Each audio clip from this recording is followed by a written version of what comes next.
Why is a carrier-based fighter jet that embodies a nation's dream of naval dominance rumored to be undergoing mass retirement after just over a decade of service? Is the J-15 Flying Shark truly so short-lived? What inherent flaws and era-specific limitations lie hidden behind its glorious achievements? Let us cut through the fog and delve into the epic, yet challenging journey of China's first carrier-based fighter jet. Rewind to November 23, 2012, a moment etched into the annals of China's naval history. Pilot Dai Mingming piloted the J-15 fighter jet, executing a flawless arc across the deck of the Liaoning aircraft carrier before successfully landing with its arresting cable engaged. The roar of engines pierced the skies and waters of the Yellow Sea, heralding a new era for the Chinese naval aviation. At that time, the Chinese Navy was resolutely transitioning from coastal waters to the deep blue, shifting its focus from near-sea defense to far-sea defense. Amid the vast waves of the South China Sea and the complex chessboard of the East China Sea, surface vessels without carrier-based air cover are like eagles stripped of their wings. The commissioning of the Liaoning marked China's first step toward building a blue water navy, and the J-15 served as the sharp claw soaring into the sky during this initial phase. Its emergence filled a critical void, and its significance cannot be overstated. Yet behind this glorious beginning lies the stark contradiction between urgent strategic demands and relatively weak technological foundations. To save time and accelerate progress, drawing on mature designs became a shortcut. The J-15 adopted the aerodynamic layout and airframe framework of the Soviet Su-33 carrier-based fighter as its foundation. While this enabled China to rapidly acquire a deployable carrier-based fighter, it also sowed the seeds for a series of shortcomings to emerge later. Upon closer examination of the J-15's inherent design, these inherited traits gradually reveal their awkwardness within modern carrier-based combat systems. The most obvious example is its massive frame. With a fuselage height nearing 6 meters, it towers over the U.S. Navy's primary carrier-based fighter, the F-18 Hornet, by over a meter. This extra meter may seem insignificant on land, but on the cramped, high-value carrier deck, it becomes a nightmare for ground crews. Loading munitions requires additional lifting equipment, or taller work platforms, inevitably prolonging preparation times and directly slowing the aircraft's emergency scramble and re-sortie rates. During the intense, fast-paced deck operations, this tall aircraft also lacks agility, occupying more valuable parking and maneuvering space. Even more troublesome for maintenance crews is the layout of its service access points. Many critical inspection points are located at the rear of the aircraft, meaning routine maintenance or troubleshooting often requires moving the entire aircraft or adjusting its orientation. This not only encroaches on the working areas of other aircraft, but also significantly reduces support efficiency. In contrast, aircraft with forward access maintenance ports allow ground crews to perform extensive work while positioned near the nose, offering a clear advantage in response speed. If its imposing stature brought operational inconveniences, the weaknesses of its heart, the engine, directly constrained its combat performance and service life. The early J-15's Russian-made L-31F engine, though an excellent airborne powerplant,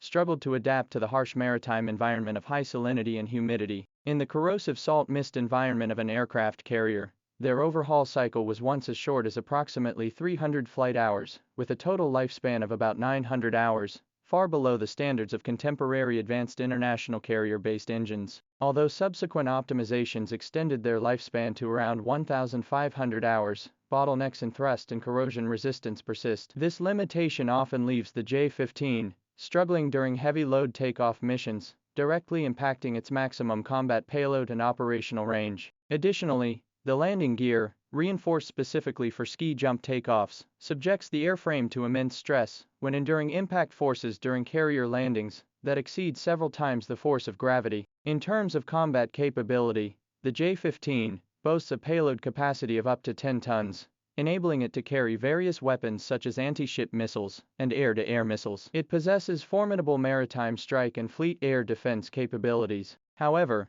when confronted with the generational gap posed by fifth-generation stealth fighters, its shortcomings become glaringly apparent. Born on the eve of the stealth era, its design prioritized other aspects over optimizing radar cross-section, leaving its survivability vulnerable against modern air defense systems. While its range is respectable, it still craves greater endurance and enhanced situational awareness when operating independently in distant waters, far from the support of carrier strike groups. During the early stages of integrated operations, the J-15 experienced a period of adjustment in integrating with early warning aircraft, and other combat units via data links, failing to fully unleash the power of network-centric warfare. Yet, simplistically labeling the J-15 a short-lived or a failure is undoubtedly one-sided and short-sighted. Its true value lies precisely in its courageous role as a pioneer. All these issues and shortcomings were laid bare through high-intensity training and combat missions, swiftly transforming into the most valuable experience and the most urgent improvement needs for the Chinese naval aviation. Rather than dwelling on complaints or imitation,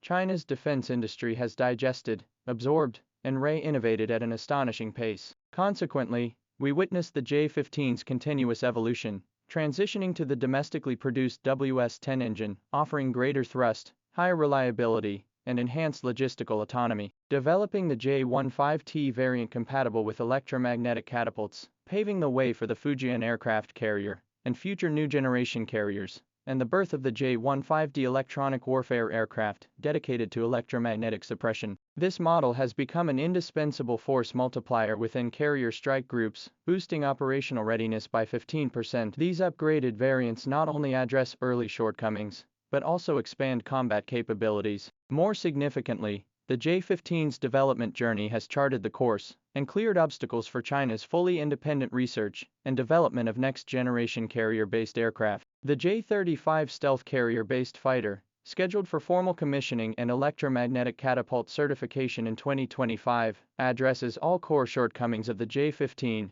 Its fuselage height is significantly reduced to 4.8 meters, with optimized wingspan greatly enhancing deck maneuverability. Its forward maintenance design doubles support efficiency, equipped with the advanced WS-19 engine, delivering a thrust-to-weight ratio of 11:1, achieving a 95% operational readiness rate in harsh sea conditions. Inherently designed for stealth and network-centric warfare, it forms a new generation carrier combat system with the KJ-600 early warning aircraft. The J-35 and J-15T/B/D variants do not represent a simple replacement relationship, but rather form a highly efficient, complementary high-low mix. Leveraging its stealth advantage, the J-35 spearheads penetration missions to seize air superiority. The J-15 series, with its high payload capacity and lower operational costs, shoulders the demanding tasks of fleet air defense, anti-ship strikes, and accompanying electronic warfare. This combination mirrors the proven model validated by the U.S. Navy's F-35C and F-18E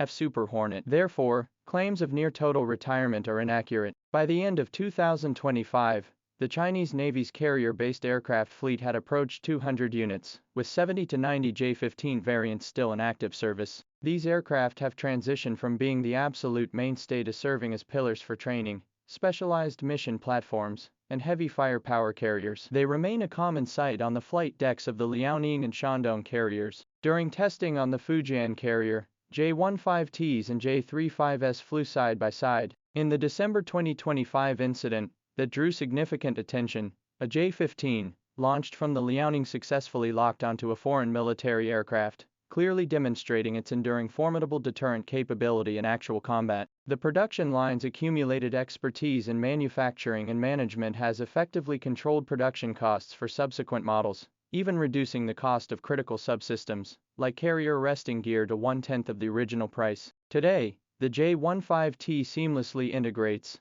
into the Navy's integrated data link, enabling real-time battlefield situation sharing with destroyers and early warning aircraft. Its range and weapon compatibility have also undergone significant enhancements. Equipped with the PL-15 long-range air-to-air missile, the J-35 firmly secures the distance advantage in beyond visual range air combat. From its historic first landing on the Liaoning to its catapult launch on the Fujian, from filling a critical gap to becoming a key system component, the J-15's journey defies the notion of a short-lived career. It stands as a vital stepping stone, a bridge connecting the past to the future,